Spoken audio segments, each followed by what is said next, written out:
Good morning, everyone, and thanks for joining. Today is Tuesday's episode of The Doctor Is In. We started half an hour late today because the live stream for the city was being used to live stream the graduation of 30 paramedics who went through a quick course to be able to very rapidly be able to be on the front lines with the appropriate training to be part of the COVID response. So we were using the live stream for that up until now, but thanks for joining us. You'll see we have a guest here. I'm Dr. Allison Arwady, Commissioner of the Chicago Department of Public Health. This is Dr. Janet Lynn. She's a professor of emergency medicine at the University of Illinois at Chicago, and she also has experience in disaster preparedness and response and is leading a lot of that work at the University of Illinois at Chicago, in addition to seeing patients on the front line. So thanks so much for being with us. Thank you, Allison. I will just take a few minutes and give us our overview of where we are in terms of the data, and then we'll take a few minutes talking, and then we'll get to your questions like usual. So as of now, I'll remind everyone, chicago.gov/coronavirus is where you can always find everything happening related to coronavirus in Chicago. And right up at the top, there's that tab that says latest data.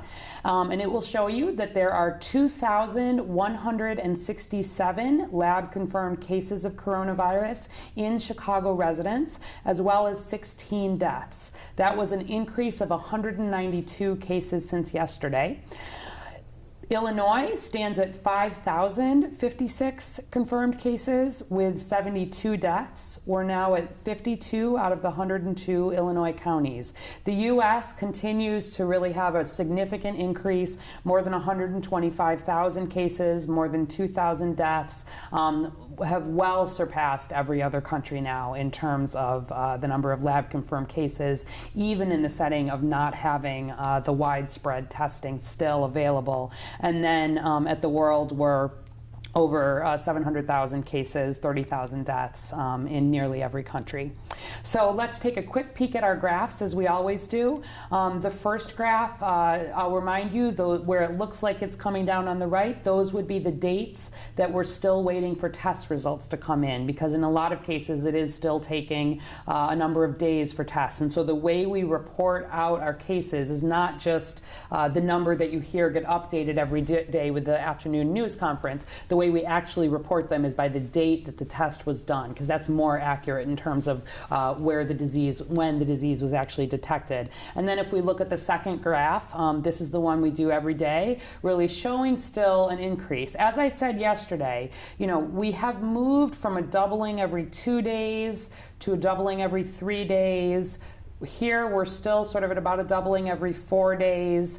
It is too early to be making any big conclusions about that, but we are glad that it is at least not getting worse in terms of that. And I'll remind you that these are just the tested individuals. We count folks who are in our ICUs, folks who are on ventilators, unfortunately deaths, folks who have been hospitalized. Those are better numbers for being able to compare across different states or compare even different parts of different hospital numbers here in Chicago, because they're not as dependent on that testing number. But nevertheless, let's look at our last picture we almost every day look at. This is our flattening the curve.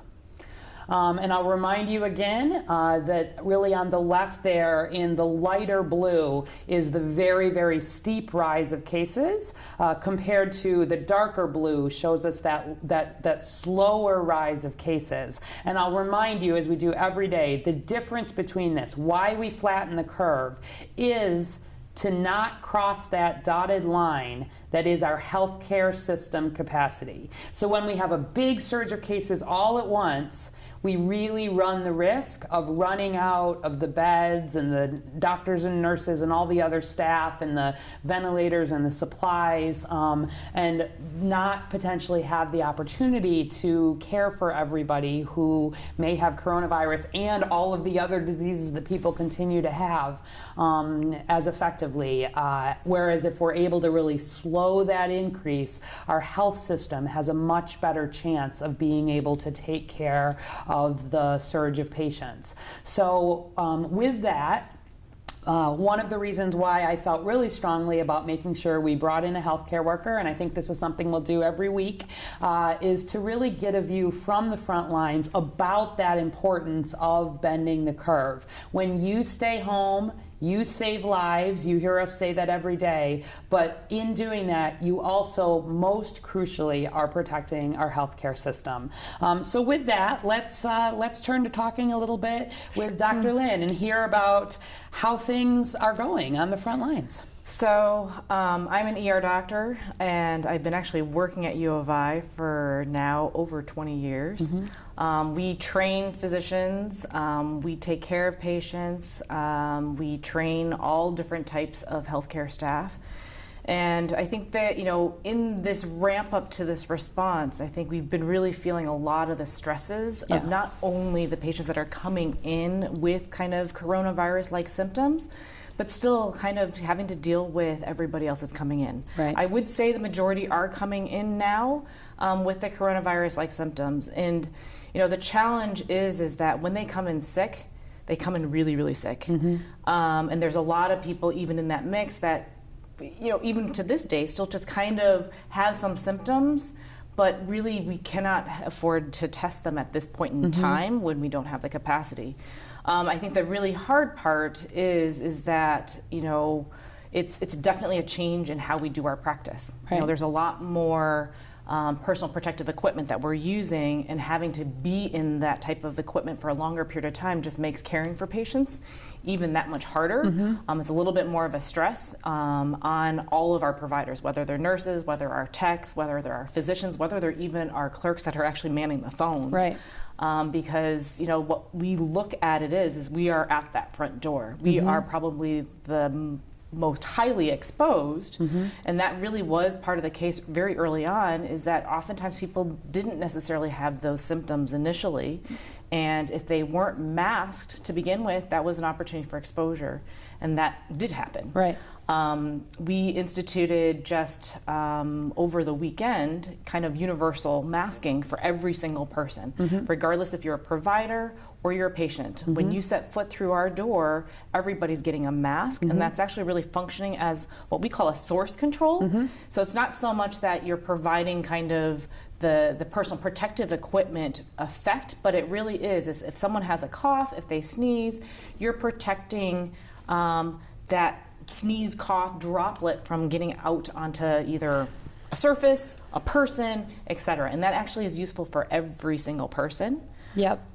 So perfect. So we talked a little bit about this yesterday, actually. Someone had a question about they were making masks themselves. Which is great. Like, everybody's really stepping up and wanting to use that and sort of saying, is this a mask that's good for a healthcare worker? A little bit about the different kinds of masks. And we talked yesterday about the difference between when you're having a mask that you've made, or you have a mask that's covering your face, that's doing a fantastic job of keeping your cough, your germs away from others, but it's not the same as some of the very specialized masks, right? The N95s, for example, that we call them, that healthcare workers will use. Yeah. And so I think all of those types of masks are useful. Right. That source control, the fabric one, really, there's even literature that it can decrease transmission by 50% just by doing that alone. Exactly. So that's a huge component that any person can do. And in fact, even at our institution, we have an innovation center and also a school of design and architecture. And they came up to us about maybe even less than a week ago and saying, what can we do to help? And there is a team of people that work tirelessly, and they made cloth masks for us. I actually brought one. This is the one I'm using for my source control. But this is a cloth mask that was made by a costume design service, within the theater company of the school. And so we can actually wear this, and we're distributing these to our providers as well as of our patients. However, it's still very important, because I know there's lots of people that are talking about personal protective equipment, and most of the things people think about are masks, but oftentimes people don't understand the difference of the masks. So the one from a provider standpoint that affords the most protection is something called an N95, and technically it's actually a respirator. So it's a little bit different than something simple like this, and the intent of that is really to prevent some of the air droplets that can get in to kind of contaminate and expose our healthcare workers. Yeah, perfect. And so you've probably heard this term N95, right? That's actually a term that NIOSH, the National Institutes for Occupational Safety and Hygiene, uses where they test a particular mask. It's not sort of a cloth mask like this. It's more of a molded mask that sits on your face that has little sort of like little maze within it, and the maze within it has to be able to stop at least 95% of very, very tiny, like 0.3 micron, tiny particles from being able to get in. That's what the N95, and so in testing, and special testing that shows that it can't get in. And those N95 masks are specially fitted to an individual's face. So do you want to talk a little bit about what that looks like, maybe? And so I think the N95 is just one component of the entire kind of equipment that you need to wear. So the N95 is something, as a respirator, it has to be fitted to be able to prevent those small droplets from coming in. And so every provider that uses one has to be fit tested so that they can document that, one, you can breathe and talk through that you can function, but two, that you have no cracks or leaks within kind of the mask that then would allow those type of droplets, or there's airborne aerosolized droplets to drop in. But I think what's also important, and I think people sometimes forget, is that that's just one component of the personal protective equipment that you need. Just as important is having eye protection, whether it's a face shield, whether it's goggles, to prevent those droplets, because they can enter into your eyes as well, and that's another way and a virus can actually enter into you, as well as gown and gloves. And so that's probably the entire kit. And one of the challenges is that, there's, as most people probably know, there's been a pretty large shortage of that, and there's just not sufficient supply.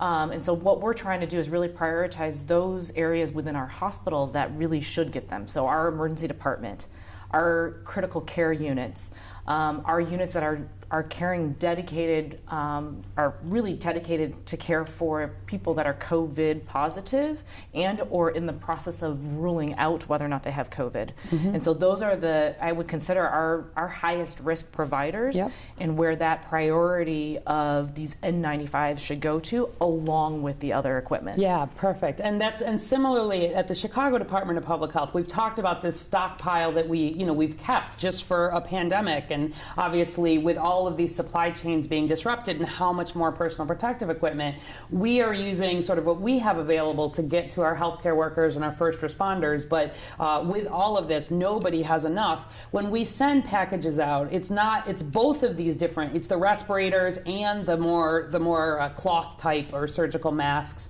and gloves and gowns, and face shields. But I think especially those face shields, people don't hear about those as much, or they don't think about them. But we've talked a lot about how this spreads, right? It has to get in through your nose, your mouth, or your eyes. And so having that protection there is also really important. Right.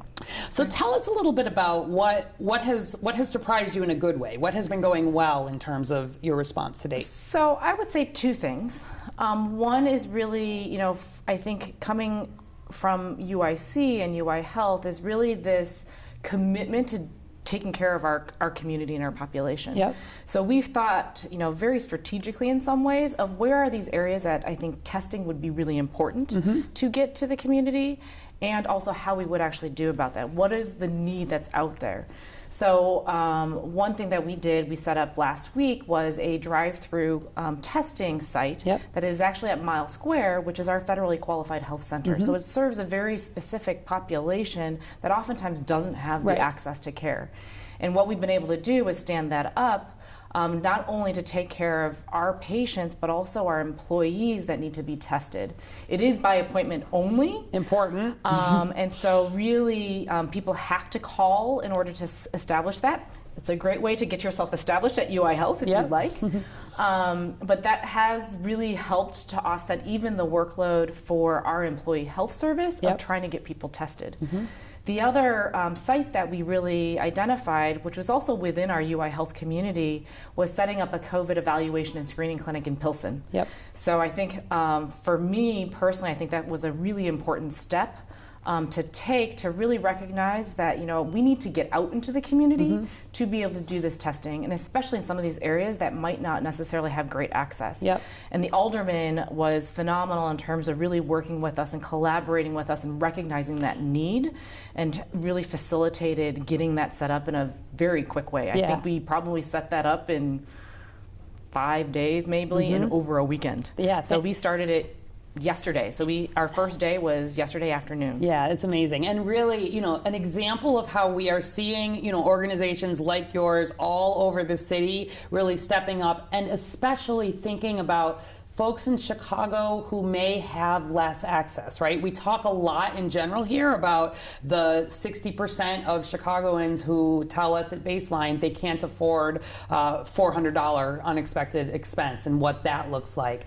And where we look at our testing rates, we see a lot more testing happening on the north side of the city, where there are more sites set up.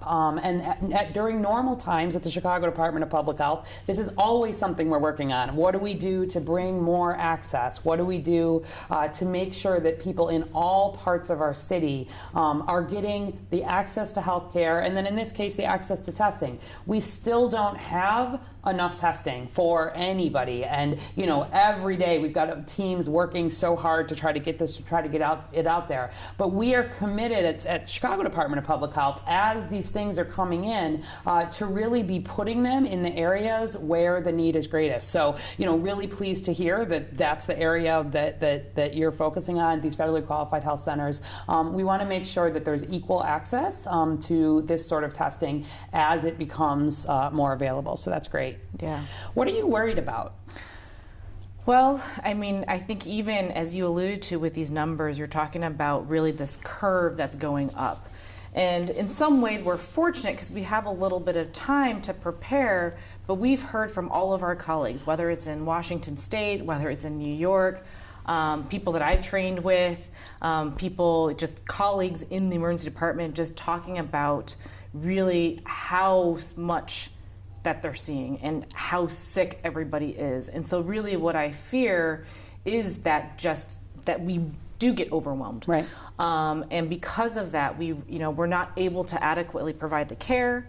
We don't have the supplies, and I think really importantly is just because of that stress, that's not that, one issue is not having enough staff, but also with our existing staff, that they're going to be taxed a lot to kind of really step up and making sure that we're concentrating on the wellness of ourselves as important, and making sure that we're able to come back the next day and the next day and the next day. Exactly. So I think that's one real big concern, and I think one of the things that we constantly are talking about in the planning phase is how do we balance really the demands that we're facing, the requests that we're seeing, and really trying to think about this and being very real about the supply that we have. I think this is definitely, it's a group effort, it's a team effort. There's no one person or no one agency that is able to respond to this. We've learned a lot from colleagues, that preceded us in Washington State. Daily calls, different things. When we hear about a young, emergency physician that's intubated, it really hits us because I think that's the reality, and there's a fear component to that. For sure. So that's part of probably for me, the scariest thing. And I'm confident that we will respond. And I'm confident we will come out through this, but I think it's really trying to address a lot of that unknown at this point is really some of the hardest to deal with. Right.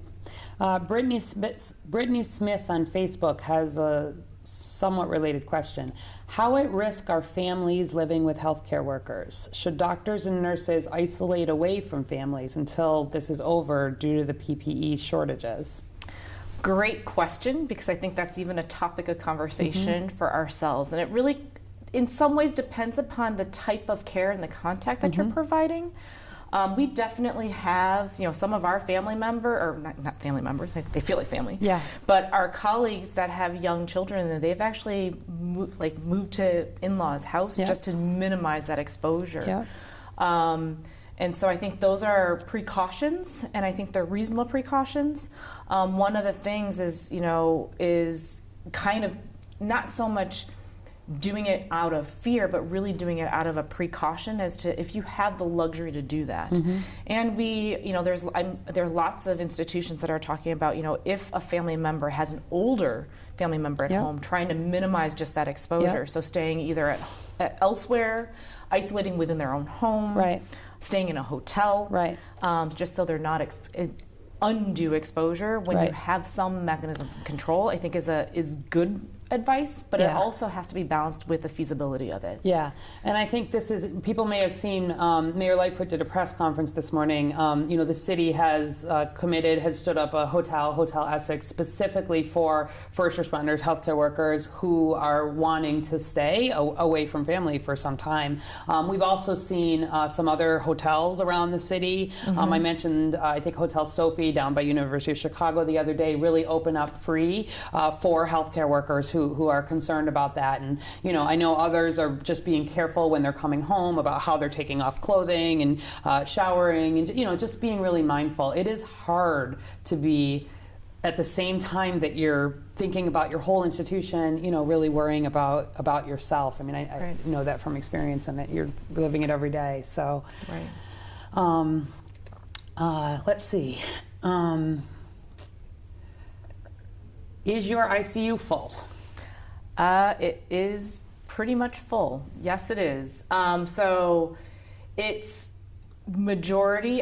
What we've done is, with our ICU, even very early on, identified where is the next location within our ICU that we're going to expand to. The ICU, I think, has maybe, in the traditional ICU, has maybe one bed left, and then we are moving down. So what we've actually done is transformed another area of the hospital, which was a pediatric ICU, to be able to actually be stood up as an adult ICU, just because we're seeing a lot more of the sicker people in that adult age range. And so, yes. It is, and it's not our entire, we have a surgical ICU where we're trying to keep clean, meaning the non-COVID infected patients, but our medical ICU has several, and they're very sick.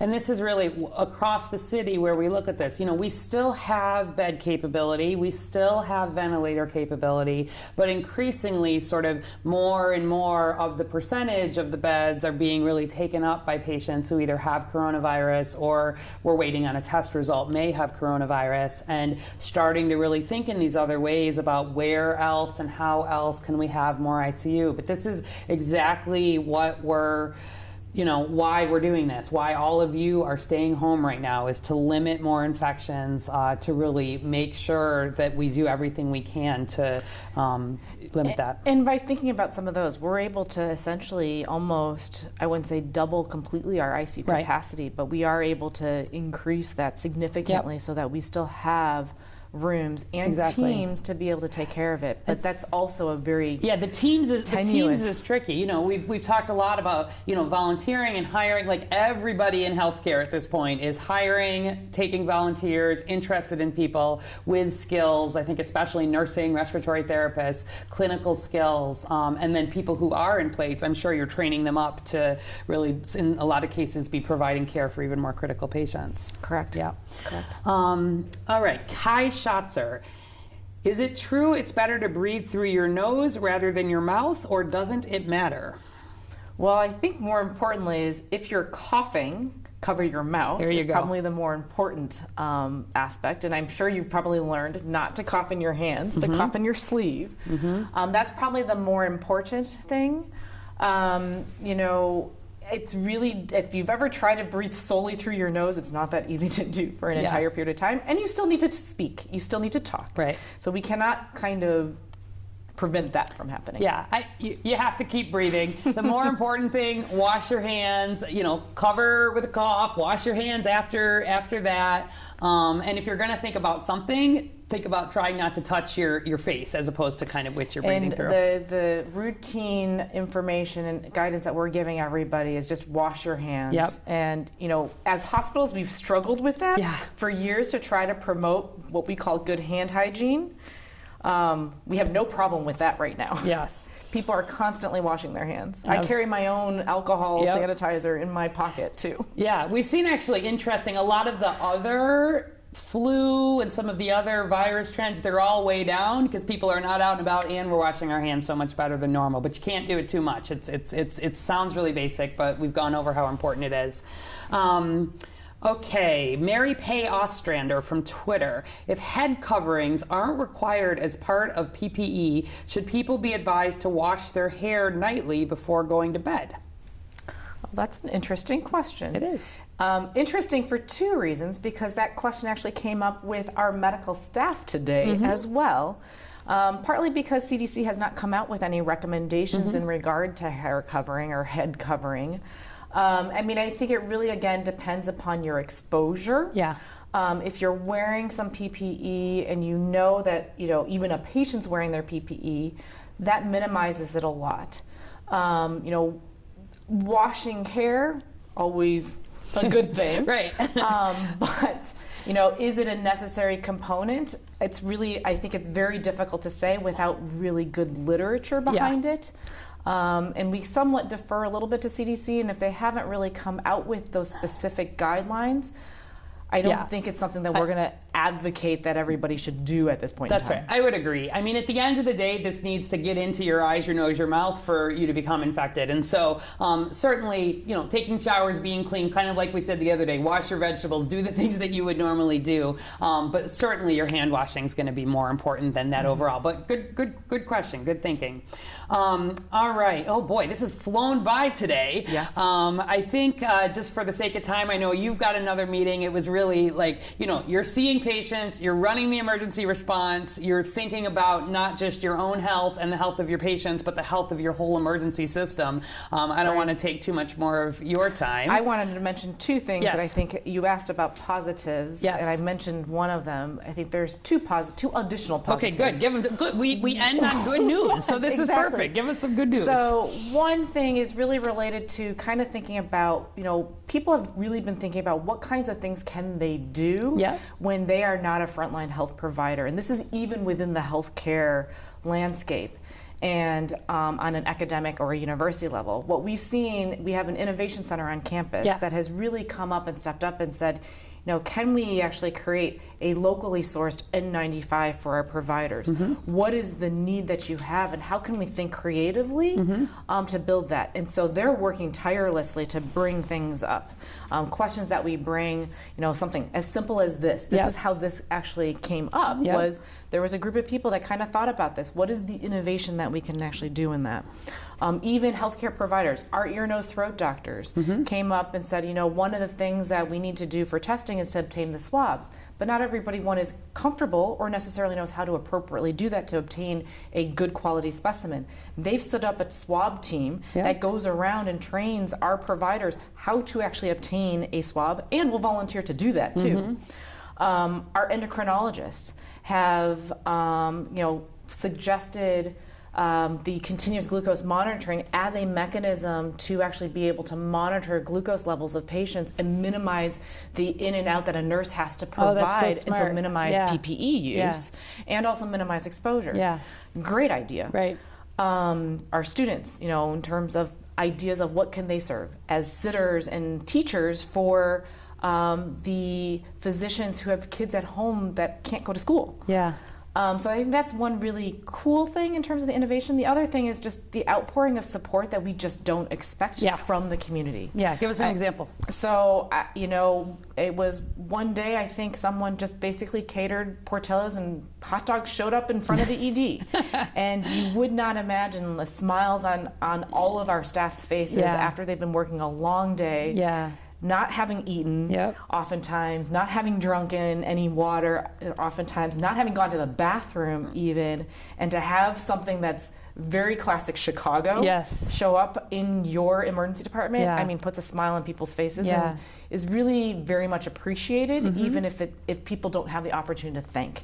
And so that's one thing I would definitely want to say to the community of Chicago. Very much, we see you, we hear you, we feel you, we appreciate it. So I think that's something to really continue and really recognize. Wonderful. And we've been talking a lot about how to step up for your neighbor, but really stepping up for healthcare workers, all the ways in which as a city we can really support the folks who are really out there doing it. And I love hearing these stories of innovation. We talk about them in the public, but then even hearing in the hospital setting, people are being so creative in terms of responding to this process. I'll just end on a positive note about we have been seeing the memes that people have been creating with the mayor for Stay Home Chicago. We love them. She loves them. And my favorite is the one that shows her in front of the Seurat painting at the Art Institute of Chicago. When you come up the stairs, that big painting with the dots that shows all the people in the park, their umbrellas and standing there. And there's the painting. It's very iconic Chicago. And then there's the mayor. And then immediately the park is empty. I love that one because it's Chicago specific. But let us know some of your favorites. She thinks they're really funny. And if people have not seen the public service announcement that she made yesterday about stay home, save lives. It's linked on the website, chicago.gov/coronavirus. I think it's pretty funny. You can vote and see which one you think is the best. And I'll just end on a note from us. First of all, saying thank you to Catalina's mother. That was the little girl who asked us the other day whether Santa and the elves were fine. And we reassured her Santa and the elves are perfectly safe. Nothing to worry about. And she let us know that Catalina was really happy to hear that someone on the news had said that Santa was safe and has shared that around with her kindergarten class. But also, I just wanted to end with the mayor in her memes. Really, she's wearing a lot of White Sox gear. She's talking about when the White Sox win the World Series. And so I thought I'd just end with a picture here for my Chicago baseball team and what is up outside there. So there's a good slogan for us. Whichever team you support in Chicago, stay home, save lives. When you do that, you protect Chicago, you protect our healthcare system, you protect people like Dr. Janet Lynn, her whole team, her whole system. Thank you so much for being with us today. Thank you very much. It was a pleasure. We'll see you back tomorrow.